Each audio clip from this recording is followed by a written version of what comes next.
कोकणात असं एक मंदिर आहे जिथे स्वयंपाकघराच्या चुलीजवळ तयार झालेल्या वारुळातून देवी प्रकट झाली.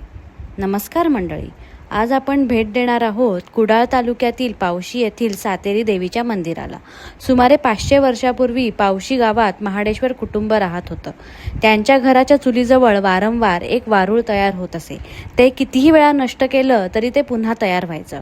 हळूहळू त्या वारुळाची उंची वाढत गेली आणि ते इतकं मोठं झालं की ते घराच्या छताला जाऊन टेकलं. ते हटवणं अशक्य झालं आणि त्याच रात्री महाडेश्वर कुटुंबातील एका व्यक्तीला देवीने दृष्टांत दिला, मी तुमच्या घरात आले आहे. त्या दिवसापासून त्या वारुळाची पूजा सुरू झाली.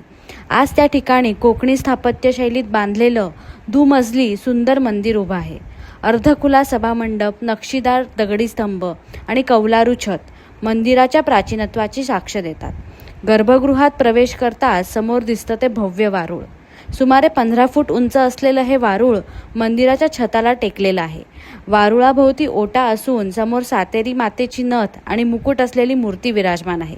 भाविकांच्या श्रद्धेनुसार या वारुळात देवी सर्परूपात वास्तव्य करते.